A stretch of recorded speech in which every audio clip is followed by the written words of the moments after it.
So there are sufficient number of ways in which you can catch a bad USB from getting onto or the effects of a bad USB getting onto the LAN and causing damage. And just to add to that, most of your typical large security vendors, without taking names, is it kosher to take names? I can take a few names, Symantec, McAfee, all of these, do have exactly these sorts of solutions readily available. So not just in terms of USB protection, but you could go to the extent where you can say, I don't want any user uploading an Excel file, or I don't want an attachment going out on any sort of Yahoo or non-corporate email ID, no matter what the business need might be. So those sorts of policies can be implemented at the end user level, at the central gateway level, and these solutions are very much available. They can even detect a USB drive on a machine which does not fit in with the policy statement, as Govind said. You define the policy and say 5 users have USB access, the rest don't. As soon as another user connects to USB, he's blocked. That USB that simply doesn't work. So, there are multiple solutions available. Govind, you might want to add a few more. What KK said, I truly agree. We are not talking about completely hard blocking stuff. I understand your point when you say that, okay, I need to, if I'm a reporter or if I'm a journalist, I go to an office, I bring the interview in probably a cassette, I upload it onto a USB, get inside the company, copy it onto my laptop, edit it, send it to my editor. Okay, that's a workflow that you're talking about, and it normally happens. The idea is that, how much sure are you that there are no foreign devices that there are no foreign devices entering your organization? That's the first thing. If they enter your organization, what kind of authentication that you provide or you make to ensure that they don't, there are no foreign devices coming in, number 2. And number 3 is, how secure are your machines? Are they protected with AV? Are they protected with the latest updates, with the latest patches? Number 3. And number 4, and one of the most important is an audit trail. An audit trail is something where somebody in the network monitors what kind of files you copy from your laptop to your USB or to your mobile device, or from the mobile device or USB back to the laptop.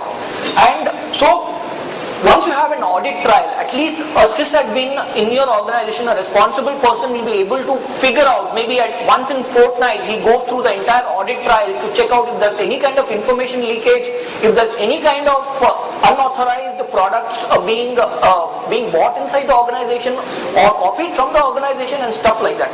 So it's like a loose layer of security that you put around your perimeters and around your workstations to ensure that your mobility or freedom to work is not lost, because USB is an excellent invention, I would say, and at the same time you don't hard lock stuff in such a way that you are just not able to work. Philip, would you like to add something on this? Any of the new technologies you've come across that help address these sorts of problems? Yeah, there's a number of different technologies in the market. It's not really our area of expertise. However, you have the main players, the Symantec, the McAfee, Cisco, now there's security agent software. People like IronKey with the USB device control, SecurEnvoy, again, they have other ways of managing USB devices. It seems it's touching every part of the network now, from both the NAC, NAB, and all the endpoint companies as well. Right. So there's a lot of choice in the marketplace is the real answer. There is technology to do this. Right. So if you're basically ready to put up money, the technology solutions do exist out there. But I think this brings us back to the earlier answer that can you take your existing Windows XP operating system and your layer 3 switches and solve these problems? Definitely not. We wouldn't have these new solutions coming up if we could manage with the existing configuration changes with what we have. Any more questions? Yes, please. The gentleman at the back. Factor authentication available for network devices? At the moment, we only do user authentication, not device authentication. Only for the remote users? Correct.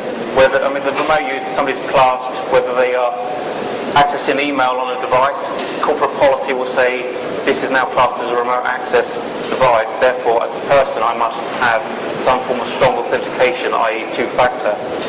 but we don't actually do device authentication because a lot of companies we work with, they already have that done pretty much with certificates installed on the devices to do some form of check-in, or is the machine within the domain or a registry key, etc., to authenticate the device. However, if you take that another step forward, yes, you can authenticate the device, but going back to what my colleague said here about the audit trail, can you prove who is the user on that device at that point in time?